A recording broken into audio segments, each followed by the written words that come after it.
Salut la compagnie, c'est Jules Melon et aujourd'hui dans un Pro Ciné Critique, quelques semaines après avoir fêté les 100 ans des studios Disney, célébrons ici les 50 ans d'un de ces classiques d'animation. Robin des Bois, sorti en 1973, réalisé par Wolfgang Reitermann, qui en a fait toute une pelletée. Il était là depuis Pinocchio, puis ensuite il a réalisé Les 101 Dalmatiens, Le Livre de la Jungle, ça se voit, ou encore Les Aristochats, il en fera encore par la suite. Et je vous le dis d'emblée, c'est l'un des 5 premiers classiques d'animation Disney que j'ai découvert durant l'enfance, pêle-mêle entre les aventures de Winnie l'ourson, Bernard et Bianca, Merlin l'Enchanteur ou Pinocchio. Voilà, il se situe par là, donc c'est un gros souvenir que j'avais déjà revu adulte, voilà, et qui reprend grosso modo la légende de Robin Hood, tout en mixant celle-ci avec quelques récits médiévaux francophones, le roman de Renard. Voilà.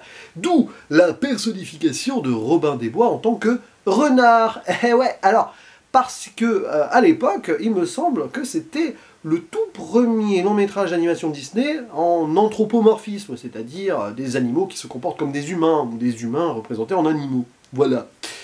Au casting vocal VF, parce que là, qui dit nostalgie d'enfance, dit version française, clairement. Nous avons Dominique Paturel, qui interprète Robin des Bois, Claude Bertrand, Petit Jean, Philippe Dumas, alias Picsou aussi, dans le rôle du prince Jean, Roger Carrel, qui fait un serpent, triste cire, persifleur, après avoir fait K dans le livre de la jungle. Nous avons aussi Michel André, Pierre Tornade, Pierre Vassiliou, qui pousse même la chansonnette, puisque c'est lui qui fait le ménestrel, le coq Adam de la Halle, sans oublier Jacques Marin ou Francis Lax. Bref, c'est royal. Et l'histoire est simple, hein. Nous allons suivre Robin des Bois, prince des voleurs, qui se déguise souvent pour tromper l'ennemi, qui s'avère être donc le prince Jean, qui usurpe le trône en attendant que son cousin Richard Cœur de Lion revienne des croisades. Et donc forcément, il en profite pour monter les impôts sous les conseils peu avisés et hypnotisés surtout de son serpent persifleur. Donc la terreur règne et Robin des Bois n'accepte pas cela. Voilà, résistance. Et à un moment, bon forcément, il est menacé, il va tomber amoureux aussi de la belle Marianne, et il va être pris entre deux eaux, etc., etc. Tout ceci donc au cœur de la forêt de Sherwood, près de Nottingham, au Royaume-Uni. Bien sûr, vous connaissez l'histoire. Alors, ce n'est pas la première adaptation cinématographique de cette légende. Il y a eu entre autres Errol Flynn. Mais c'est celle qui m'a fait découvrir l'univers de Robin des Bois, mine de rien. Eh oui. Bon, après, il y a eu notamment le film avec Kevin Costner, dont je suis pas très grand fan, j'en ai parlé sur la chaîne, mais bon, je le réessayerai un jour, on ne sait jamais. Et donc c'est un Disney quoi, et ça se déroule comme cela entre action, humour et péripéties diverses et variées. C'est pas le meilleur Disney clairement. Alors c'est intéressant parce que quand je l'avais découvert jeune, moi j'avais beaucoup apprécié forcément parce que voilà. Après je l'ai revu ado, voilà, une autre fois adulte. Ouais. Là quand même, bon. Il suffit d'être dans les bonnes conditions aussi, hein, tout est là. On se laisse porter. Malgré des gros défauts de rythme, c'est un peu particulier dans l'écriture, c'est fait un petit peu sketch par moment. Alors, il y a des moments assez épiques, que ce soit le concours de tir à l'arc, ou épique et sombre vers la fin, avec un incendie, les scènes en prison et tout. Et des moments de dialogue qui sont cool. Voilà, Prince Jean avec son serpent, Robin des Bois déguisé, tout ça, ça donne des moments assez particuliers. Et beaucoup d'emprunts au Disney d'avant quand même. Et c'est pour cela que ce Robin des Bois paraît un peu paresseux, alors que pourtant il était plus ou moins en train de célébrer à l'époque les 50 ans de Disney. Donc bon, c'est vrai qu'il y a une forme d'économie, que ce soit dans l'animation, en xérographie, mais bon, ça a un peu mal vieilli, mais encore ça passe. Moi j'aime bien le design des personnages, forcément. Parce que là, vraiment, ça me rappelle l'enfance Disney, ça. C'est clair. Mais il y a quand même beaucoup de choses qui sont recyclées, notamment du livre de la jungle. Balou n'est pas loin dans le personnage de Petit Jean. Donc le serpent K qui devient plus ou moins le serpent persifleur. Donc en VF, en plus, on a le retour de Roger Carrel. Donc là, on est vraiment dedans. Il y a même, si on veut chipoter un petit peu, un écho aux enfants perdus dans Peter Pan pour les petits orphelins, enfin les jeunes qui sont pas forcément tous orphelins, mais qui sont pauvres, quoi. Donc il y a un peu ça, hein, forcément aussi. Et bon, on n'est pas dans la grande inventivité. Mais ça fonctionne sur les interactions et quelques scènes de bravoure quand même. Un petit côté sombre aussi que j'apprécie, parce que ça m'avait touché très jeune, ça, notamment quand ils sont en prison avec la chanson Pas à Nottingham, avec le ménestrel, le coq, qui est avec eux en prison.